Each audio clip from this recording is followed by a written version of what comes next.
Prime Minister Justin Trudeau, welcome and good morning. It's great to be back. How was traffic?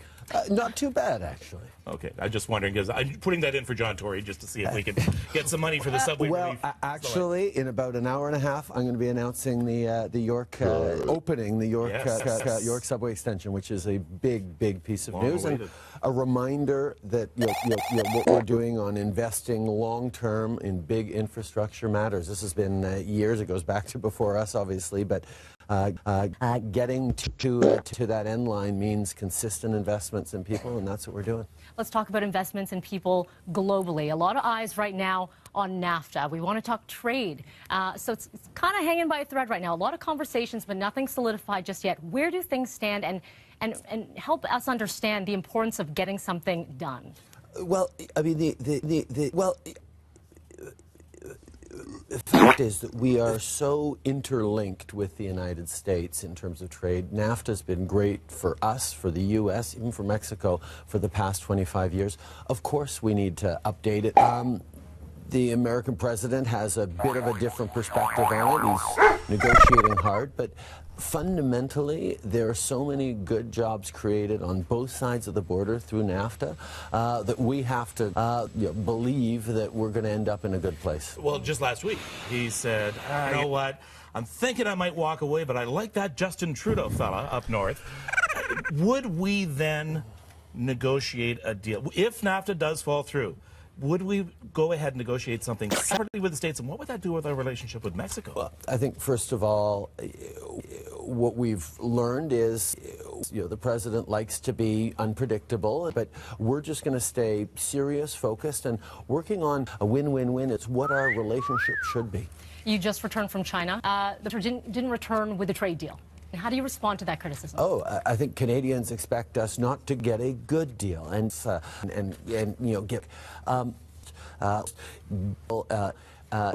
Speaking of small business, actually, Winston, we've solicited some questions from our viewers. And Winston, we have a comment here from someone about small business. Mm-hmm. That's right. Thank you so much. One is, this is the first concern from a viewer, Ron Smith, about the impact of minimum wage and the hike on small businesses. Even though that is a provincial issue, Ron says that he's going to be impacted by the small business tax changes announced this week. As a small business owner, I think we could have handled 25 to 50 cents an hour, but this big hike is going to be a killer. We're going to have to lay off, and it's only going to snowball because my people that are making $13 or $14 an hour, they also want an increase, so it's going to just keep continuing. The cost of living is going to be ridiculous rate. Nobody's going to win here except one person, and that's the government. And that's the increase in taxes that everybody's going to be paying. Well, I mean, that's I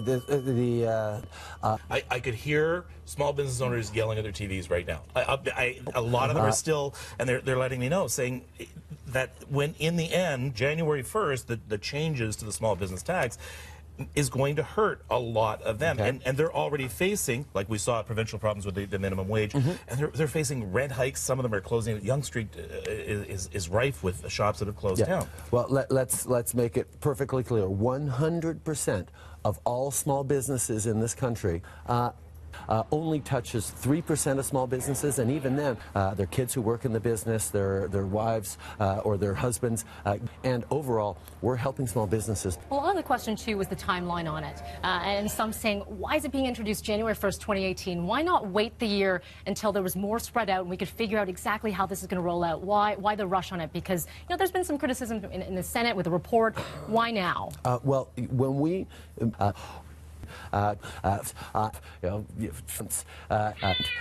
we were preparing some of our questions, and we brought up one particular topic, and I said, no, I don't think he's going to want to talk about that. I don't want to talk about it. It's all done. We know it's going to happen in April, so we're fine with all of this. What do you think the topic was that everybody wanted to talk about?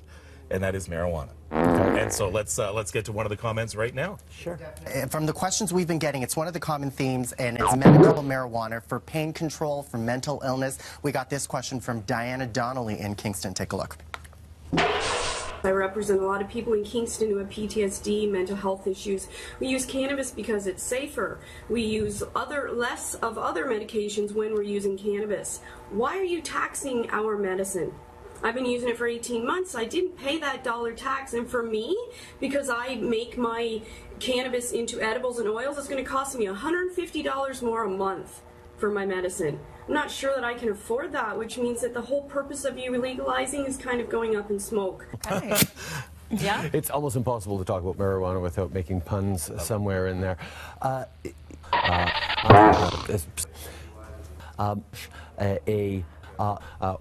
lot of questions that we had from viewers surrounding policing agencies, because once it becomes legal, it's a gray area, being able to determine if someone is impaired in some way. So how is the federal government going to tackle this one, because it is very gray? Well, let's first of all be very, very clear. This is put in place a better framework to handle what's already a behavior. So this is something that actually All right, let's go back to Winston for one more. One more question here from Michelle Newton. She's a teacher in Thunder Bay. She wants you to grade yourself. In the new year, I'll be busy preparing report cards for my students, and my question to Prime Minister Trudeau is, if he could write his own report card on the last year, what would he say are his strengths and weaknesses, and what are the next steps moving forward? Well, you know what? Every reporter seems to want to write a report card at the end of the year, so I'm not going to take away your work. You guys have a lot of work to do. I'm going to just stay focused on the things that we have to do for Canadians. Let's do that part of your report card then about where we need improvement.